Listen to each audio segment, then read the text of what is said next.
महान अमेरिकन राष्ट्रपति Abraham Lincoln के 4 बच्चे हुए। 3 मर गए, 1 सरवाइव कर पाया।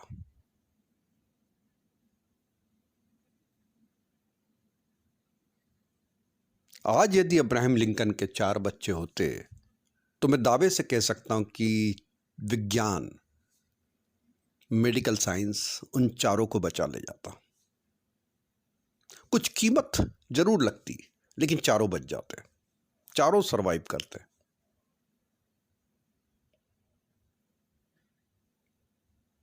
तो जो प्रकृति का बैलेंस था वो डिस्टर्ब हो जाता। प्रकृति जिस तरह 75% लोगों को वापस बुला रही थी, वो चक्र टूट जाता। एक इकोलॉजी का जो पैटर्न था वो डिस्टर्ब हो जाता। आज आपके दादा दादी, परदादा, अपने परिवार में आप देखेंगे कि 10-10 बच्चे हुए और 2-3 सरवाइव कर पाए। लेकिन आज इस बात की गारंटी है कि 7 महीने का बच्चा भी होगा तो वो भी जिएगा।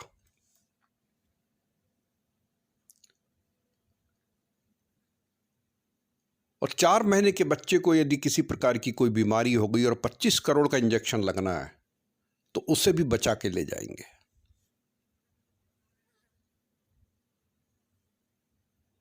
तो विकास ने एक तरीके का ऐसा प्रकाश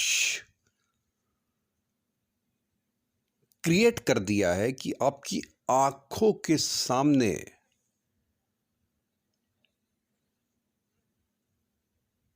गहरा अंधेरा छा गया है। ये प्रकाश से भरा हुआ अंधेरा है। आंखें चौंधिया गई हैं, कुछ दिखता नहीं, समझ में नहीं आता।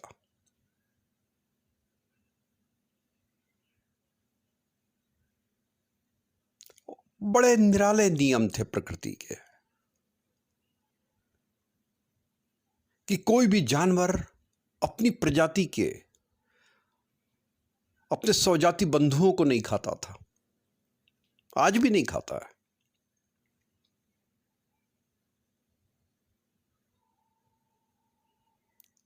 वो बैलेंस करता है दूसरों को मारकर। छिपकली कीट पतंगों को खाती, छिपकली को सांप खा जाता, सांप को नेवला खा जाता है, चूहे को बिल्ली खा जाती, बिल्ली को कुत्ता खा जाता है। एक बैलेंस बन जाता है।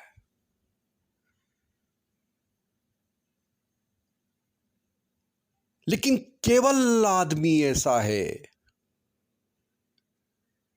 जो आदमी को खा रहा है। पूरे ब्रह्मांड में केवल आदमी ऐसा है जो आदमी को खा रहा है। क्यों? क्योंकि आप बचा के ले गए। अब बैलेंस करना है तो मति को भ्रष्ट कर दिया प्रकृति ने। आपकी बुद्धि को विनाश के कगार पर पहुंचा दिया प्रकृति ने। आपके रिसोर्स कम कर दिए, संसाधन कम हो गए, जीने के उपाय कम हो गए, मारामारी ज्यादा बढ़ गई, तो आप एक दूसरे को काटने लगे। ये इकोलॉजी है। बैलेंस तो होना है। इसलिए आदमी 3-3 करोड़ लोगों को खत्म कर देता, पता नहीं चलता। दिमाग में ऐसे सिद्धांत आ जाते हैं। दरअसल वो अप्रत्यक्ष इकोलॉजी है, इनडायरेक्ट। वो बैलेंस कर रही है प्रकृति। एक पौराणिक कहानी है राजा ययाति की। वो 1000 साल जिया और आज विज्ञान उसको चरितार्थ कर रहा है। आज से 70 साल पहले साइबेरिया में 27 साल एवरेज एज थी, आज 80 साल के ऊपर है। हिंदुस्तान में 70 साल एवरेज एज हो गई है। तो एवरेज एज बढ़ती चली जा रही है,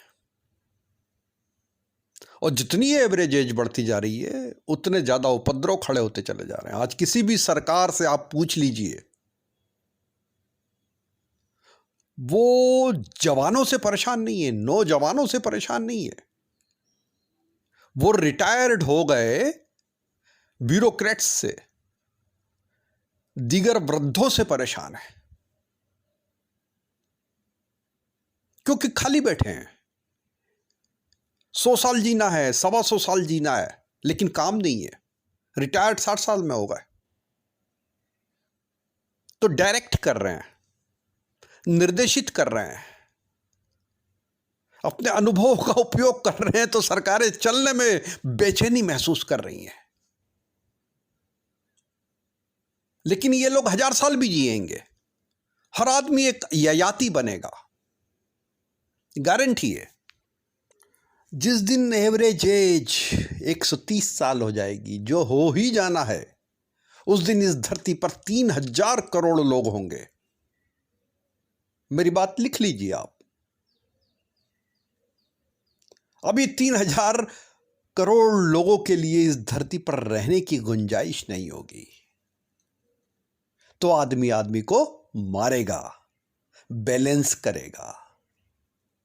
यही इकोलॉजी है।